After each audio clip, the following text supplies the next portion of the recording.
Hello everyone, this is yet another different video on the channel, but I might as well make it a tradition at this point.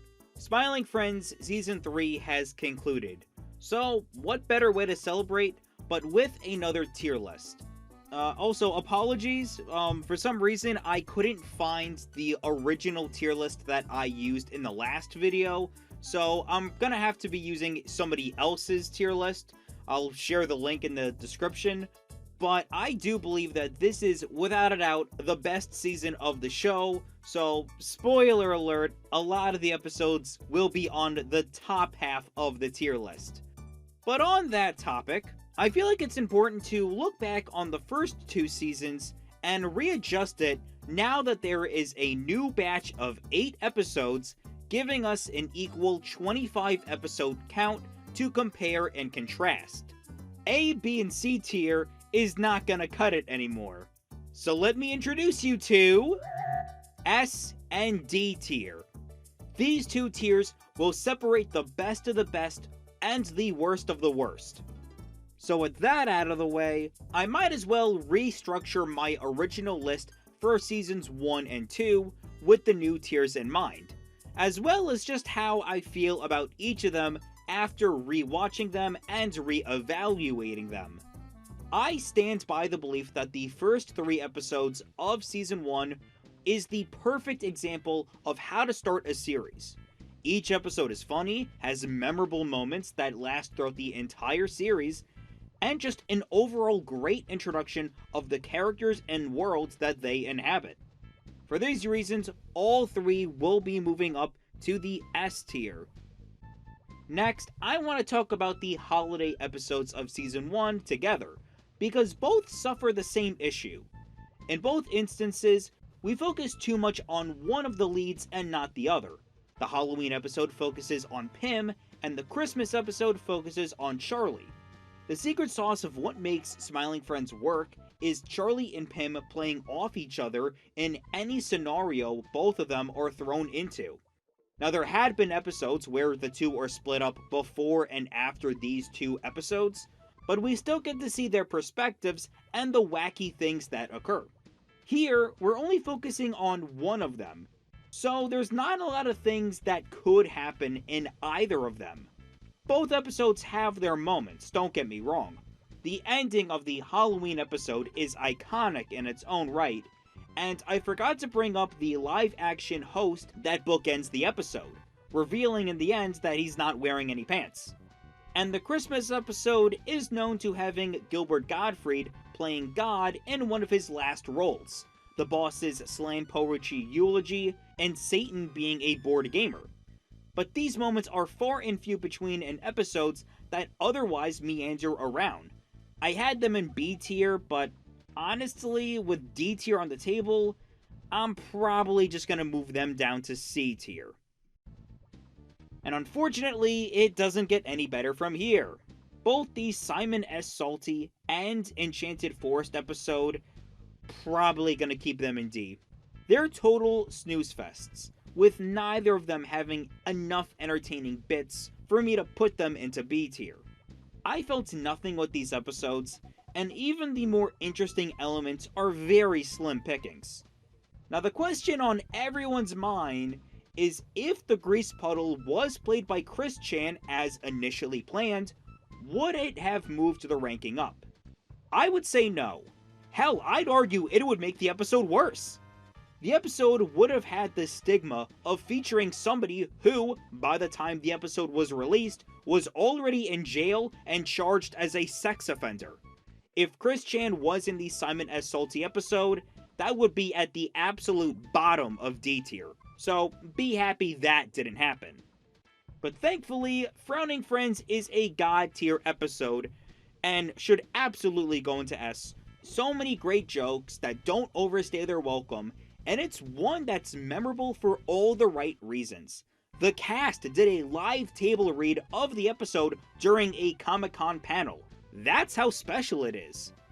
And as for the Brazil special to wrap up Season 1, again, for how different the episode is structured, it's staying in A tier. That doesn't mean it's inferior to the other S tier episodes, it's just that it's different. and that's fine. Now on to Season 2, to no one's surprise, Gimli is also going in S tier. I don't think anyone will have an objection to it, but with the highest of highs, we unfortunately have to go to the lowest of lows. Mr. President is probably the worst episode of the show, by any stretch of the imagination. Very unfortunate.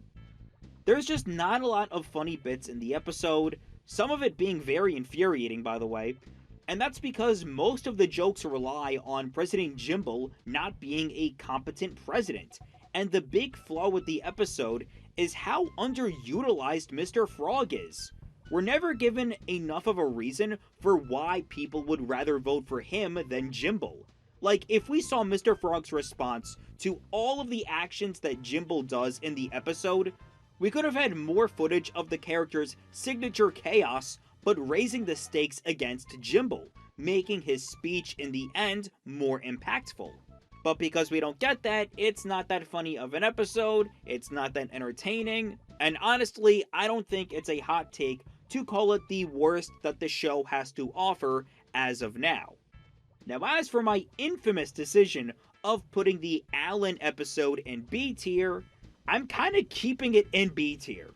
The first and last third of this episode is great. The landlord is hilarious, the mini-boss at the end. Last video, I didn't bring up the boss and Alan's conversation at the start of the episode, or the argument he has with the worker in the supply store. All great stuff. The problem with it is the middle part.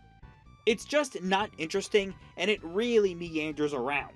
As stated, Alan just inadvertently causes all of the crazy stuff to happen with little to no interactivity with Bigfoot, the helicopter chase, the skeleton pirates, or the big whale.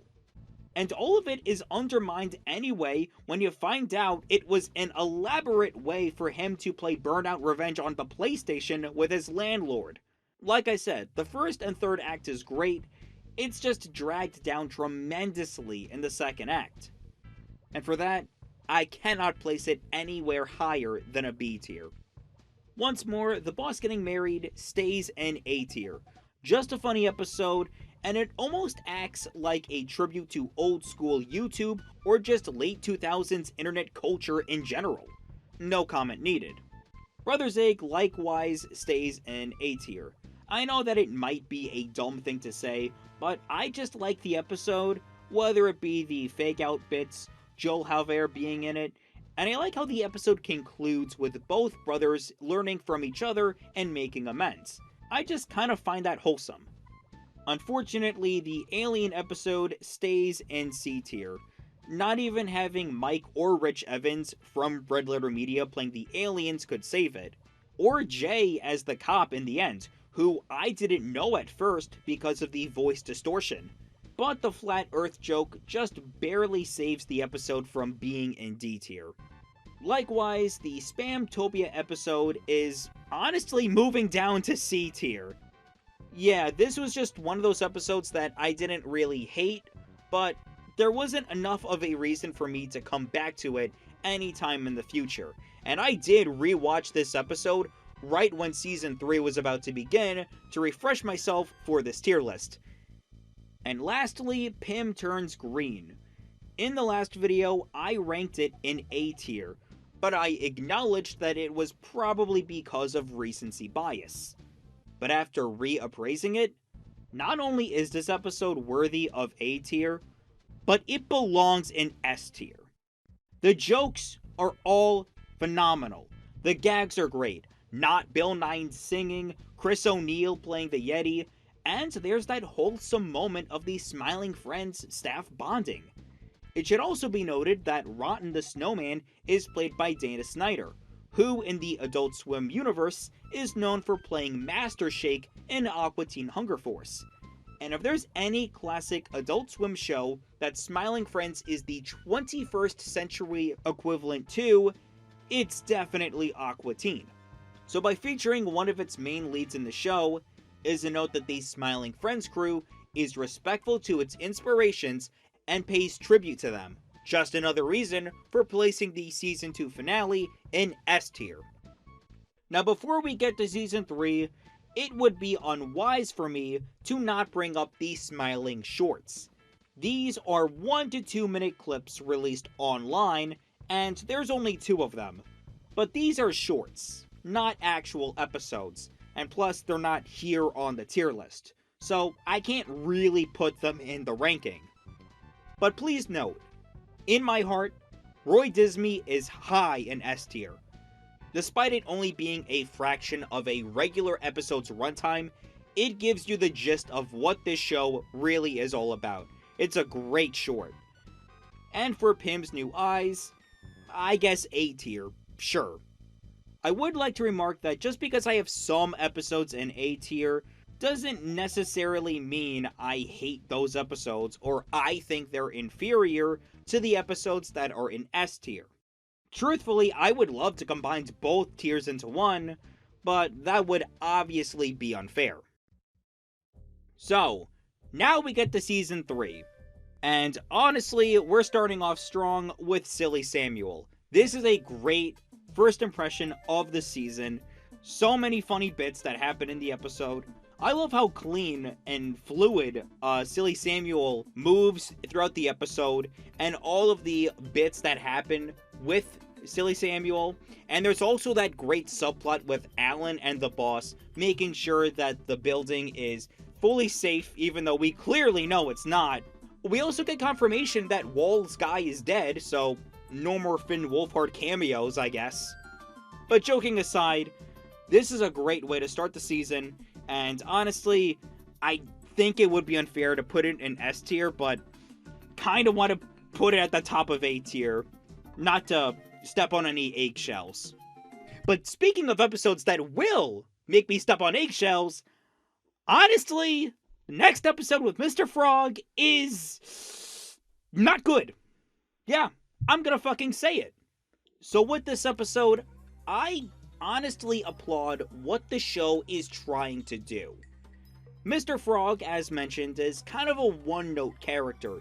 He does bring death, chaos, and destruction everywhere he goes, but there's so much you can do with that kind of character until it gets old. And the first half of the episode actually leans into that. They basically turns Mr. Frog into Saitama from One Punch Man, where he's the most powerful being in the universe, but eventually he gets bored from everything and everyone.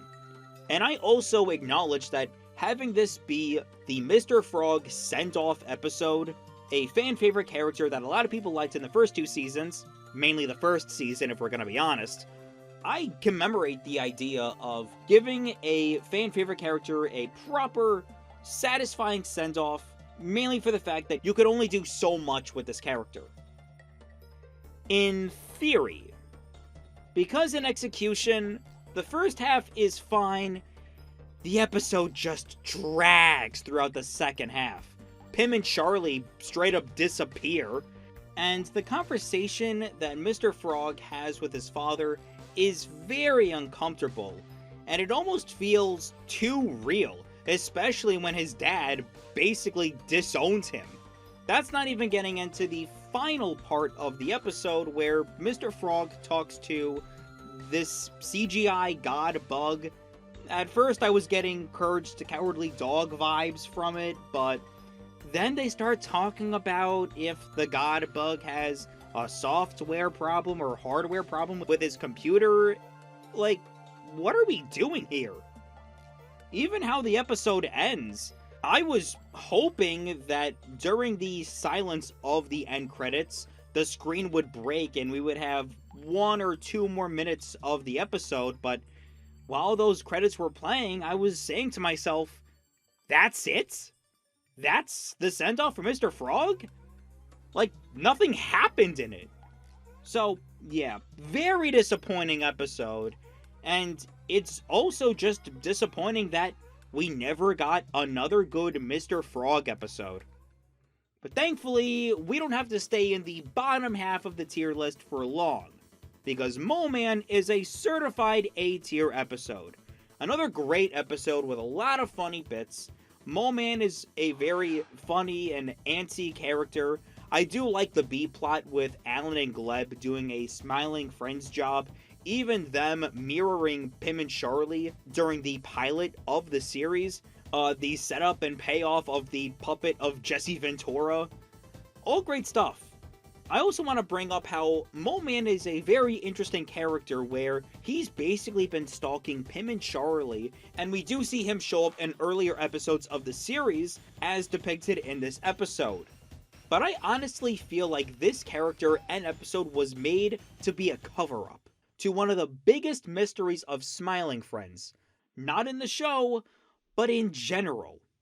I was not aware of this until this season, but throughout season 2, a YouTube channel had been re-uploading clips of the show with the username of CoolAutisticGamer774. And on the surface, these look like regular re-uploaded clips from Adult Swim. But the more you watch them, the more you realize that the episodes change.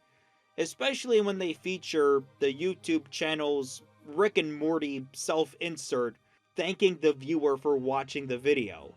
And these later videos got more and more elaborate to the point where the one that got the most amount of attention was with the Silly Samuel episode, where the Smiling Friends building digitally edited so it was the self-insert's head.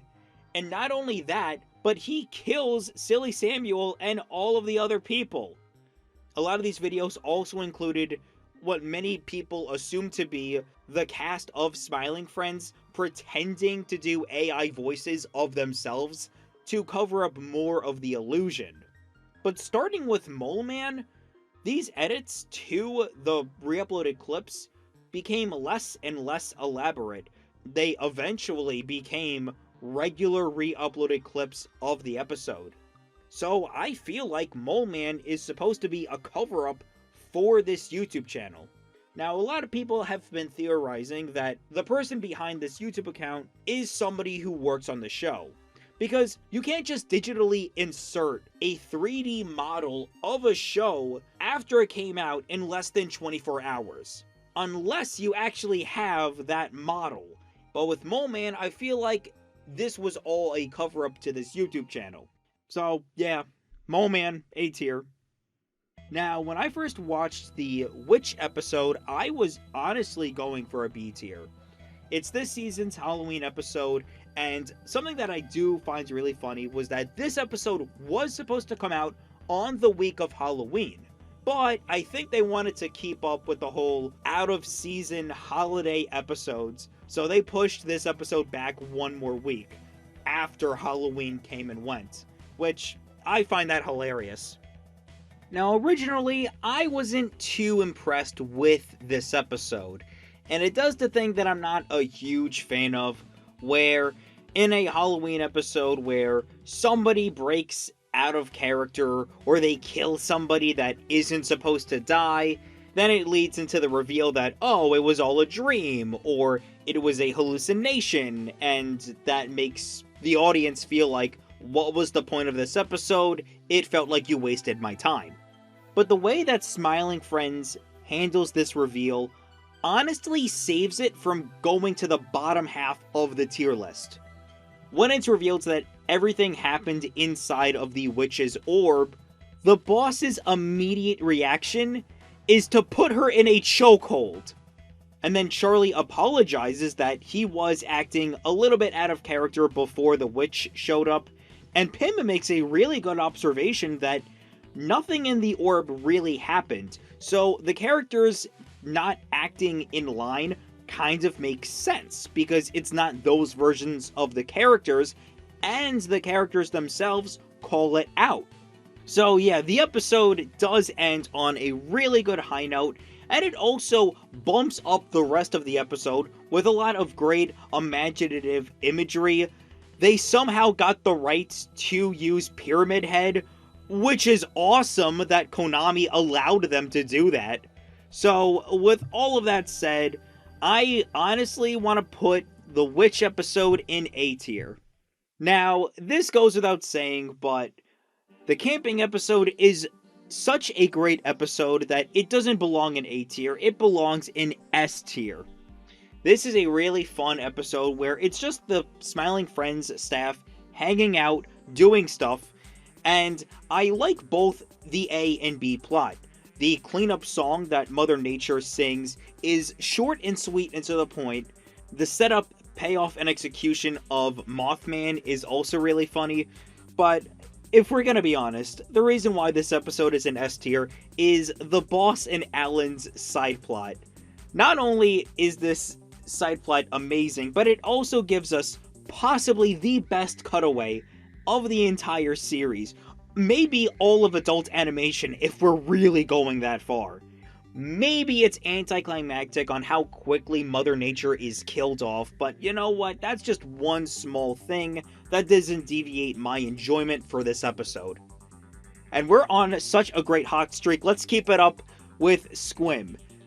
Before I ceremoniously put this episode in S tier, let me just make this perfectly clear, that from the beginning to the end of this episode, I was in hysterics, to the point where by the end of it, I'm on the floor catching my breath. There are so many hilarious moments with Squim's return that honestly, it can't go anywhere but S tier. Charlie's subplot of trying to get to work while feeling sick, all of his crazy hallucinations, the return and confirmation that DJ Spit is still alive, thank God. The artist Cosperry creating Squim and being beautifully animated, where it feels like a perfect homage of a lot of early mid-90s cartoons in that time period of just annoying mascot characters, primarily Bubsy. In fact, I was reminded of the failed Bubsy pilot that was never released when it came to Squim and his animation. So, yeah, there's nothing more to say about Squim's return. It's definitely one of the best episodes of the show, by far. Now, as for the Schmoogles episode, obviously you're not going to top the back-to-back duo of the camping episode and Squim, but truthfully, Schmoogles does stand on its own, so I do in fact enjoy this episode. I'm going to put it in A tier. Now, do I have bias for this episode because I made a Digimon edit that you could find on my Twitter? Maybe. But even without that edit, I still found a lot of enjoyment with the Schmoogles. The setup and payoff with Clerks, and again in the post-credit scene. And the episode discusses a common concern with a lot of adult men, and primarily the Smiling Friends' main demographic. Male pattern baldness. And the way the episode handles it, I think, is really effective, and it does so in its usual Smiling Friends method. Now, in the last video, I was hoping that we would get another episode on Alan, or maybe a Gleb episode. And my prayers were answered, with the Season 3 finale being all about Gleb. Now, honestly, this episode may not be as funny as the previous episodes in the season, but I do appreciate it for being a simple Christmas episode, because it really is the Christmas episode for the season. A reconfirmation that Gleb is extremely wealthy and successful for centuries, and that the reason why he hangs out with the Smiling Friends crew, not only does he feel comfortable working with everybody there, but he literally co-founded the company alongside Mr. Boss. And for a show that's been going on for over 5 years, the pilot came out in 2020, with only 25 episodes, I feel like if you're gonna do world expanding and lore building, this is now the time to do it. And Season 3 as a whole, we got a lot of lore bits. Squim being the first Smiling Friends employee, we see the construction of the Smiling Friends building, and now we get a backstory for one of the main characters. So for that, I want to give it an A tier. It may not be as funny as other episodes, but this episode doesn't waste your time. Unlike the Mr. Frog episode, where it drags throughout the entire second half with Mr. Frog backstory and tomfoolery, the Gleb episode does have flashbacks to when Gleb was seen as an outcast, an outsider, or the start of a great tragedy. These flashbacks don't take up too much time of the episode, so I think it's fine that we get to see these flashbacks. Maybe the American Revolution stuff goes on for a bit too long, but once it's over, that's it. You know what I mean? So this was a great way to close off Season 3, and in my opinion, the best season of Smiling Friends by a long shot. So, if you liked this tier list, if you enjoyed my ramblings, my conspiracy on Cool Autistic Gamer 774, make sure you like and subscribe. Depending on whether or not this video comes out first, or my second video on Digimon Fusion, that is a wrap on 2025. 2026, I'm hoping to do more stuff when it comes to both video essays and Shareverse content, so if you like that kind of stuff, please make sure you like and subscribe. So that is my current tier list for Smiling Friends, now including Season 3. And like I said, Roy Disney is an S tier, and Pim's New Eyes is going to be an A tier. Regardless, Merry Christmas, Happy Holidays, and I'll see you all in the next one.